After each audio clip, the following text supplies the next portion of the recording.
someone for your hometown, top of the picture, Jess, Tyne Amateur Rowing Club. And then closest to us now on the right of the screen, London Rowing Club A crew. We had a fantastic race with the London Rowing Club B crew, I think, earlier. But this is quality contest. Well, we've got an absolutely fantastic story in here. See the 5-man of Tyne, Ian Weir, known as Dodds. He actually raced for London Rowing Club. Born in Henley, 2006, the Paul Reedy era. He's gone up to live in Newcastle at the moment, and he's taken on this crew, and he's rallied around them all, and he's got them to come down and race at Henley. So he's taking on his own club. Big bridge match. It's a great start from both boats, bow ball to bow ball. Yeah, and the guys from Tyne leading at the moment, but it's only centimetres in it. Paul Reedy, the Australian who used to coach at London, of course the successful coach of the British gold medal lightweight women's double in London 2012 Olympics. And so many rowers now. Kat Copeland, of course, came from the northeast to come into the British team and take that Olympic gold. And the Tyne is home of rowing. In the 19th century it was home of the World Championships for professional boatmen, and the heritage on the Tyne is phenomenal. I like to remind people as often as I can, but we had some very exceptional rowers turn of the 19th century, 20th century. Harry Casper, if it wasn't for us, we'd be rowing a lot slower. Invented the outrigger, sliding seat. So somewhere in their blood up there on that far bank, you'll see the Tyne boys. So we're looking at the Tyne boys now, aren't we? And the camera will just pull out to see where they are in relation to London. I think it was very close. London just looked to be going into the lead. They're rowing in a Newcastle University boat. I guess that's a good little borrow for the boys from Tyne. Still hanging on, but London Rowing Club A crew. Rob Dauncey, the former British coach that you will know well, of course, Jess, has put this crew together, and this is not a gimme by any means at all, is it? This is a cracking race. Those Tyne boys got to keep their heads, and their cocktails just got to tell them they're still in this race, but London are going to feel a bit more comfortable sitting at 2/3 of a length.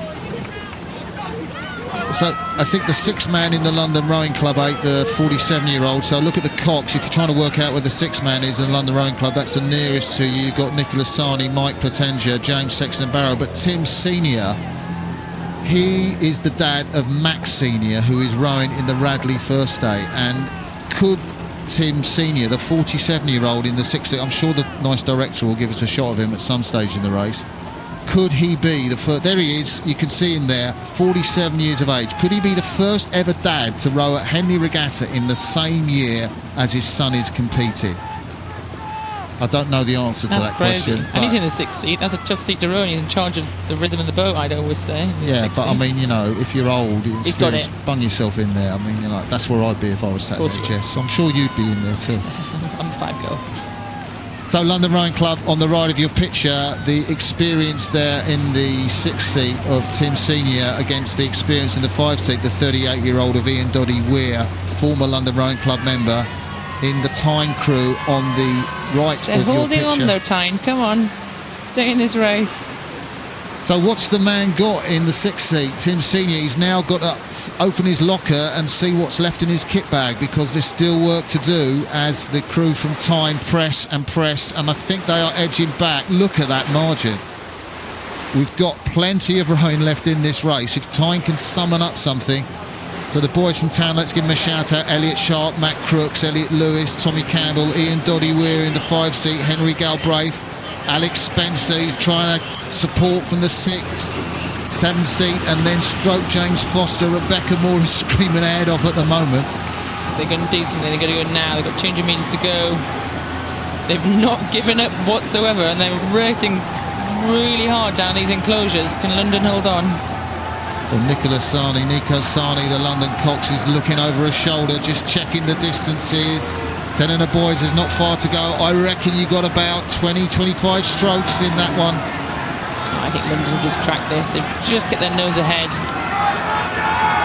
Well, maybe making history as the boys from the Tyne close and close and close. They are battling, but there's now only about 15 strokes from to close. It's about half a length. It's the men from London Rowing Club A, just fighting.